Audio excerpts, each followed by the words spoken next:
Now, back to Bob and Sheri. Well, someone whose work I'm a big fan of is live in the studio right now. I'm a big fan of the TV show Entourage. I've seen all of your movies. Mandy Moore, welcome to the Bob and Sheri Show. Hi. I thought you were fabulous on Entourage. Let's Really? start talking about that. Yeah. Thank you. Here's why. For people who watch the show, Vince is such a player. And it would, the idea that Vince was ever in love and had his heart broken, it would have to be somebody. Who is the woman to break Vince's heart? When they said it was Mandy Moore, I laughed out loud. It was perfect. Really? Yes. Because wow, I'm really taken aback by that, but thank you. Because the character on the show, and it was interesting because you were on the TV show playing Mandy Moore, which is not quite the same thing as playing yourself, right? Yeah. You're playing a I version felt of like I was yourself. still playing a character. It was like a fictionalized version. What Yeah. is that like? Because you're interpreting who you are. It Must be strange. It was peculiar. And it was Yeah. funny then for people to be like, you did a fantastic job. I was like, well, I kind of felt like I was just playing myself. Yeah. And people really found it difficult, I think, to discern between reality and the TV show because on the TV show I was engaged and then I was dating Adrian's character. And so I'd have people like on the street like, so you're dating the guy on Entourage? I was like, no, on the show we're dating. Yeah. It's very weird. That show has such a following. It does. It's really beyond cult now. If you don't have Oh, it's a huge hit. HBO, you're really out of the loop with a lot of How did conversations. that call come through where they basically said, we want you to play like a version of yourself as the ultimate good girl who breaks Vince's heart? It was exactly that. And so how could you turn down that opportunity? They're like, here's what we have in store for like the character, and we want you to be on 5 episodes. And I was a fan of the show, and it was just as they were starting to film season 2. So I was like, yeah. I can't say no to that. It's neat to be a fan of the show Yeah. and then get a call on that. Oh, absolutely. Yeah. Plus, you were playing not only yourself, but you were also playing Aqua Girl inside the show. With James With James Cameron was yeah. directing. So it was like the first day on set, the very first scene that we shot, because, they shoot stuff out of sequential order. And I guess according to James Cameron's schedule, we had to shoot our scenes with him first. Like nothing else had been established. Right, so my right. first day on set, we're like on this big like backlot in Paramount, and there's James Cameron, and I'm up in like a harness hanging like 25 Pretending feet in to be the air. underwater, yeah. Oh, it was so weird. So he got in and got out because he had other commitments. And you did everything out of sequence Yes. with him. So this was like the That's third bizarre. episode that we started shooting. It was very weird. Does that happen a lot? That In you movies. shoot way out of Oh, sequence? definitely. I was reading about some old 50s television show with Fred McMurray, My Three Sons with Fred McMurray, which was on, I guess, in the 1950s. And he was such a big actor in the 40s and all. He cut a deal where an entire season's shows, all of his role was cut at the same time within 2 weeks. So all of the actors had to interact with him for 2 weeks, and he was and done. then he was gone. And then they shot did the everything rest. else by themselves. That's Now, not too arrogant. That's a pretty not good too deal. arrogant, though. Yeah, yeah. It's a The pretty world good doesn't deal. really revolve around No. him. But Good movies are gracious. done that way. They're just totally Totally out of sequence. sequential order. Yeah. And Right. it throws you off a little bit because, especially in the beginning, you're trying to, establish the character and you're sort of getting familiar with everyone on set. So it's jarring and I think a little disrespectful when whoever makes the schedule puts like the most difficult stuff in the beginning. Like right in the front. Or like if you have to kiss someone, like they put that in the first week. You're like, really? What is that like? That can't be all peculiar. bad. But that can't be all bad. It's not bad, but you feel like you're instantly transported back to middle school and like your palms are sweaty and you're sort come of on, fidgety. really? A little bit, yeah. Wow. I mean, because you have to have a certain rapport with someone and a little bit of chemistry there to make it make sense and Yeah. feel Do you talk- real. Right. Will you talk with someone you have a love scene with and there's going to be kissing or something involved? Will the two of you, privately say, all right, we know we have this coming up? Sometimes, but sometimes no. And Just jump right in? you just jump right in. I mean, and then occasionally you're like, by the way, no tongue. Just a movie kiss, a regular movie kiss. We don't. There must be actors though where you think, yeah, let's really be realistic here. And you know what? I'm going to Brad- need more than a couple takes Yeah. to really feel comfortable. Brad, I'm a method actress. I really need this to feel real. I need to really kiss you. Yeah. We were talking about the movie you were in with Hugh Grant. Oh, yeah. American Dreams. What was that? What, a year ago? When was It that? came out a year ago, yeah. About a year ago, yeah. What's he like? He's awesome. Now, I mean, you hear all sorts of things. He doesn't care. He really does care about the work. He's a perfectionist. He'd like he to is a retire. perfectionist.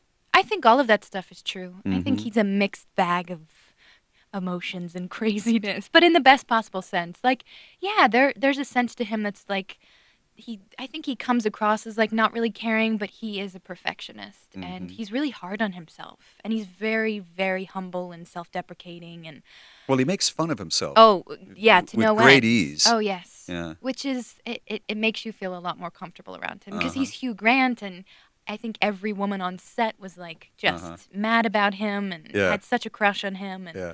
I know I did. I was but yeah, he's really. He's a presence to be around. Like, he's a movie star. You definitely feel that. He's much too old for you. Oh, You yeah, know that. yeah, no. Were you an American Idol watcher? Because your character in American Dreams is like this was. ultimate wholesome girl who turns out to be more of a schemer than Oh, she I would was first appear. such a fan of America. I haven't watched this season, but seasons past, I've been obsessed. Yeah. So I kind of I based the character just on the idea of being a fan of the show, that like those contestants that come off as so like saccharine sweet, and then you just know behind the scenes they're like the worst. Exactly. Yeah. Well, there's singers. Simon Cowell has addressed that. He said, listen, everybody looks like they're big friends on this show. No, it's a But competition. They're singers, and that's a lonely sort of job. You, by the very nature of being a lead singer, you want the spotlight on you. Yeah. No offense to you and your career. No, I totally agree. Yeah, Yeah. that makes sense. And speaking of singing, you have a new CD coming out, which Oh, yeah, I we're going to play in just a moment or two. Tell us about it. It's called Wild Hope, and I started off singing when I was 15, and I've gone on record as saying that I've sung very terrible.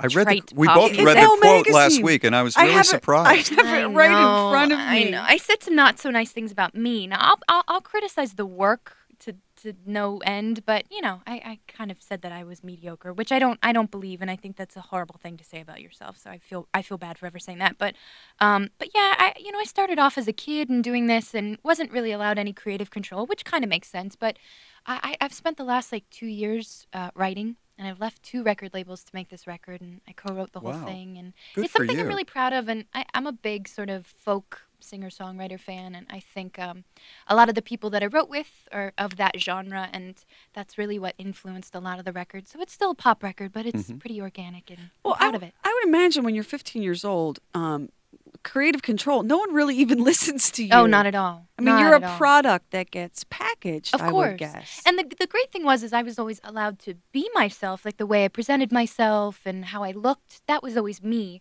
But in terms of the music, I had no influence whatsoever. It was just sort of like, okay, here's the song from such and such songwriter, and this is when the studio is booked, and this is what you're doing. So, Would they have somebody sing it for you first? oh yeah, there was like a demo. How does that work? Well, it was just like a demo. So basically, like I would go into the studio, and the track was already finished, and I just had to sing to it, which It's not quite the same thing It's as not the working quite- with a band. Yeah. So like with this record, I went in and we tracked together, me and the band. So the song was formed to my voice rather than me trying to form to what the band had already put And down. organically, in the moment, instead of, you just putting your headphones on and crooning. I want to talk some more about what it's like to be a kid, really, and to find yourself in this very high-stakes adult world. Okay. And you navigated it. I mean, you're one of the few people to come out of Hollywood that everyone likes and is nice, and whatever skeletons you have in your closet, they haven't come out. That's not an easy thing to do for a woman right now. We'll be right back with Mandy Moore. It's Bob and Sheri. Bob and Sheri. Mandy Moore is with us. We're going to play her new CD in just a moment. You started singing at 15. How did that begin? Oh, Did you have man. a stage door mom? Did you just have a love of music? I had a FedEx delivery worker hear me sing. I'm not kidding. And he took this like unfinished demo that he heard me working on in a studio, like a local studio where I grew up, and sent it off to his friend who was the head of urban A&R at Epic Records. What are the odds? It's peculiar. Whoa, it's like whoa, a movie. whoa. A FedEx guy? A FedEx guy. He subsequently quit his job and became a talent scout after that. No kidding.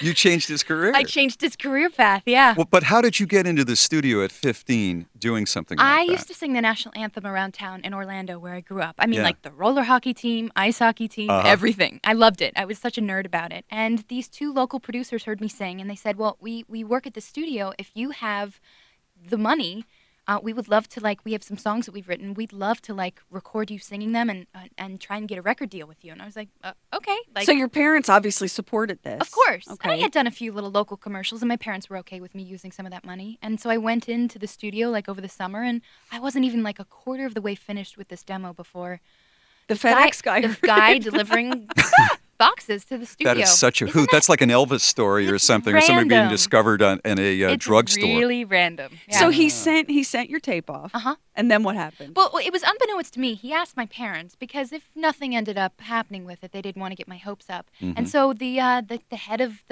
A&R flew down to Orlando, and I remember I had to sing live for him. And I was more concerned with being on time for my high school homecoming football game. I was like, how much longer is this gonna take? Because I got to meet my friends at the field. So you weren't taking it seriously. Well, I just didn't really understand Well, how big plus, a deal it was. It doesn't happen that way. So you're not Exactly. expecting it, right? Exactly. I was like in the studio just excited to be singing in a recording studio. Like, how cool is that? Not expecting anything to Right. really come to fruition. And when it did, it was just shocking. And my friends didn't really know that I sang because I was a freshman in high school, so I kept that whole part of my life really separate. You have to, or you'll be outcast. And I remember I left school to be homeschooled, like during the Christmas holidays. It was like my last time at school, and my teachers supposedly kept calling my name in roll, like after the new year. My friends were like, she's gone. She's not coming back to school. Was that kind of an emotional decision? I mean, even though you're excited, this wonderful thing is going to happen to you, it's still hard to It was emotional close because, that door. Yeah, because I was just starting school. And, in high school, it's such a big deal. I was just making friends and feeling like I was fitting in. And then to sort of be taken out of that situation and not have any social life was kind of That's odd. strange. Yeah. And when you're that age, things like prom and football games and all are really important. They are. And it's hard to understand what you're trading. We'll talk some more about this. We've got our guest Mandy Moore live in the studio. This is Bob and Sheri. And it's right now 21 minutes before 10 o'clock. Locally here in Charlotte, cloudy today, 63, showers on and off. And then tonight, 47, Friday, partly sunny, very nice, and a high of 66 degrees. 21 before 10. Candy and Potter coming up at the top of the hour. 50 degrees right now. Real people, real lives. It's Bob and Sheri. If you're just joining us, Mandy Moore is live in the studio, and we were just talking about what it's like to kind of be discovered, in your case, by the FedEx guy. Yes. When you're 15 years old and living in Orlando, Florida. Mandy has a brand new CD out called Wild Hope. Let's play Extraordinary from the CD right now. We'll talk some more. This is Mandy Moore. That's Mandy Moore from her upcoming CD, Wild Hope. The song is called Extraordinary. You can find it on iTunes or on Mandy's MySpace. Yeah. Page. And you were just telling us that was recorded in the Hudson Valley, huh? It In was. Woodstock. Oh my gosh, I'm Yeah. obsessed with it up there. I wanted to move up there and Yeah. just disappear from You everyone. people all over the country obviously know the name Woodstock Mm-hmm. because of the concerts and all, but tell them what a lovely area it is. It's beautiful, and the people are fantastic. There's this Yeah. great studio called Alair that's maybe 10 minutes outside of Woodstock, like up on top of a mountain. Yeah. And I was there for 2 months this fall, just like I had the time of my life, watched the leaves change, and I drove all around. I had so many like long, beautiful drives to myself listening to music. It was like That's just, great. I got lost. It was amazing. So how hard is it, Mandy, to like reset when you started out as a kid singing music that wasn't yours? I mean, it just, you didn't write it, you didn't get to pick it.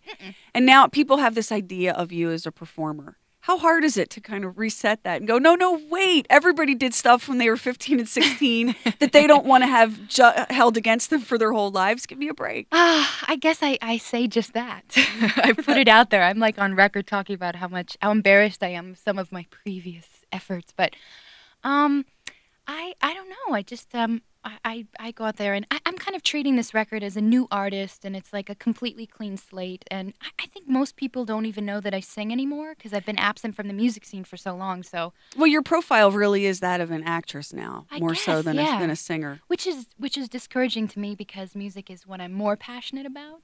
But that's okay. But plenty of artists over the years have erased their pasts.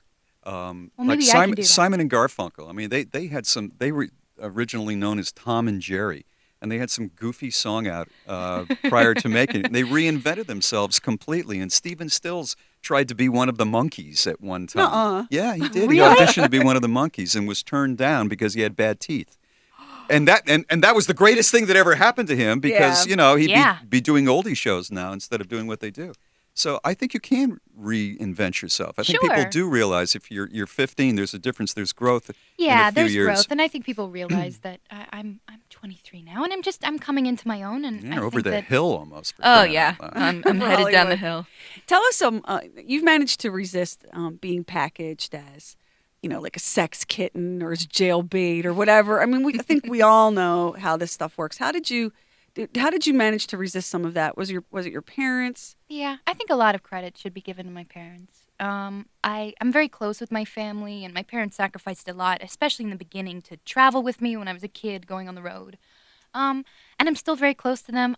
I have great people in my life, and I think all of that is just like the most important foundation. But you see what's going on with some other performers in the last couple of years.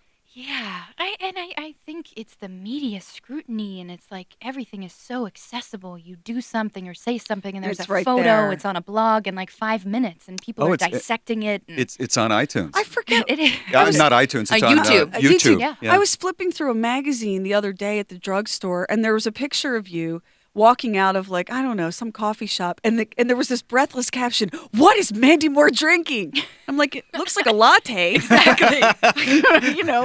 Fascinating. Yeah, and you can't even talk to a guy at a party or at a club without, "Is Mandy Moore seeing fill in the blank?" Yeah, new love interest. Yeah, Donald Rumsfeld with Mandy Moore. Oh, God. How do you have anything that resembles a normal life? How can you even go on a date? Imagine if for regular people, you went out to a movies with the guy, and the next day everyone was saying, "I think they're hooking up." I mean, you don't get a chance. You have no room. Or don't get do a you have break. room? And a lot of these folks just go to these places because they want to be photographed, and it keeps the machine going. I think it's a choice. Absolutely. Really? Like if you Especially- wanted to go out in Los Angeles course. with somebody, you could pick a place and it would- know where there and are it going to wouldn't be a problem. photographers and yeah. I think that there's a choice. Some people know like where to go if you want to be seen, Yeah. and then where to go if you don't want to be seen. So Mhm. I try and take that path most often because it's just I love to get to do what I do. That's great, but at the end of the day, I don't want people knowing about my personal life if I can help it. Mm-hmm. And I also feel like when you watch an actor on screen and you know everything about them, there's It's no distracting. mystery. That's It's very totally true. distracting. And Yeah. Well, when you were dating Andy Roddick, the tennis player, there would be these breathless articles in the New York papers. Is it wedding bells for Mandy and Andy? I was 19. That's what I said. I'm like, the girl can't It was my drink first legally. boyfriend. Yeah, like how, And I learned a lot how from that strange. relationship because I was so in love and so happy, and you just want to like shout it to the hills. Of but course, but you learn a lot from that. But yeah, I was a kid, and I found it so ridiculous too. All of that sort of scrutiny, people looking and Would the record company assuming. call and say, you need to go out to Ivy or wherever it is No. And be seen. and No one's walk out ever the told me door? that. No one's ever They told me never that. have? Mm-mm, no. But everyone loved what the press loved was, Mandy and Andy. It'd have been different if it were Mandy and Marilyn Manson, right? But it was Mandy and Andy. It rhymes. Yeah, is It's it so cute. Is it wedding bells for Mandy and Andy? And you were a kid. Oh God, that's so Yes. hard. I know. It was weird. So you move on. That's a lot to take on at 19. Yeah. I mean, you're just barely out of childhood at 19. I know. If that at all. Yeah. So how have you been able to hold it in the road? You look so healthy. You seem so Thanks. happy. I am. As Sheri said, there's never a bad word written, and yet, Well, you know what? performer after performer in your generation in the last year and a half has ended up not in a good place. But you know what? I feel like as being a young person, obviously that you definitely go through a lot. And there have been some things personally that I've been through in the last 2 years. I just chose a different medium to deal with it. Like I really put all of it into writing, like writing for this record. And Mm-hmm. sometimes people want to live it out in a different way. And that's Mhm. totally okay. I mean, I would never pass judgment. But yeah, that was my catharsis and my tool in helping me kind of get through some a bad breakup or, just being a young person confused about who I was and who I'm going to be and, that sort of thing. I would think too that when you're in the public eye under so much scrutiny, that it's easy to be pushed in a direction. Like you meet a guy, you go out a couple of times, and suddenly it's love. Oh, And yeah. now, cause it's what it is. It's like the ultimate peer pressure. Oh, Mandy, you two are so cute together, and are we? Okay, well, I guess maybe we should keep seeing each other. I mean, Yeah. it's kind of like high school on steroids. It is. That's a really good analogy. I've never thought of it like that. And for someone who missed the prom and all of that, now you get to read about yourself in the paper. She breaks another heart. Oh, give me a break. You went out like 3 times. And I think Yeah. it must be awful.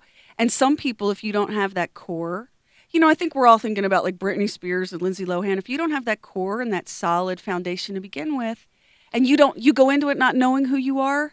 It's easy to crack. Yeah. Yeah. I definitely can see that. Could you walk away from it? I love what I do. Mm-hmm. Yeah. I mean, I think if I still got the opportunity to like perform and tour and play and stuff, Mm-hmm. yeah. It's not I don't find the notoriety like intoxicating. I think I'm so used to sort of like feeling like the underdog and sort of deflecting that attention, like, don't look at me, don't take my picture, that sort of Why thing. do you feel like the underdog? I mean, you've done. I've always been the underdog. I mean, No, I'm what just do you- being no, honest. Well, what do you mean by that, though? Well, you know what? I came out at a time when I was a kid with the Britney Spears and Christina Aguileras of the world, and I was always the youngest and sort of like the most untalented, I think. That's what people sort of viewed me as. So I'm always used to being like the fourth. No, they didn't. Yes, they did. No, they didn't. I'm used to being like the fourth banana. Like I was always used to being Mandy Moore, Christina Aguilera, Jessica Simpson, and I was always like at the end of that sentence. So I know what you're saying. I mean, which is I fine. don't. So But that's sort of it was your that's- saving grace in many ways. Sure, because To have people an had adult no, career, But yeah. you're people starring had in no movies with Hugh Grant. expectation. I Well, mean, I that's nothing You to know what? sneeze We've at. all differentiated ourselves from each other. We've all taken like different paths. But I think that's where I started, though. I started in a place where people were like, like there was always Well, a you know what? connotation of like there- Mandy Moore. But Mandy, there's a lot to be said for being underestimated. Sure, I'll take it. I've made a career out of it.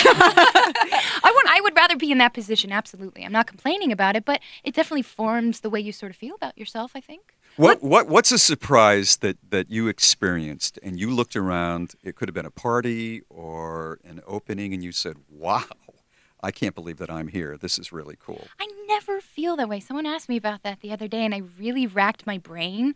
I don't have certain like benchmarks where I'm like, okay, if I do this, that will insinuate that I have made it.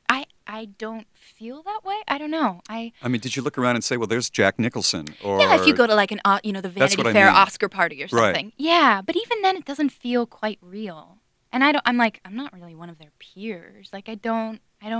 There's feel- that feeling of being like underestimated. About talking about high school, you feel like the ultimate outsider. I'm You- like I couldn't like be you crashed the nerdier. popular party. Totally. I bet if you went up to Jack, he would allow you to be one of his peers. Don't you think, Sherry? Jack would very much like you I to think be he'd one of his encourage peers. that, as a matter and of we, fact. we say to you, avoid that. So when you did the movie Saved, which Todd and I absolutely loved, I thought it was terrific. I mean, you were just for a girl who got yanked out of high school in freshman year, man, you nailed the bitchy popular girl. Thank you.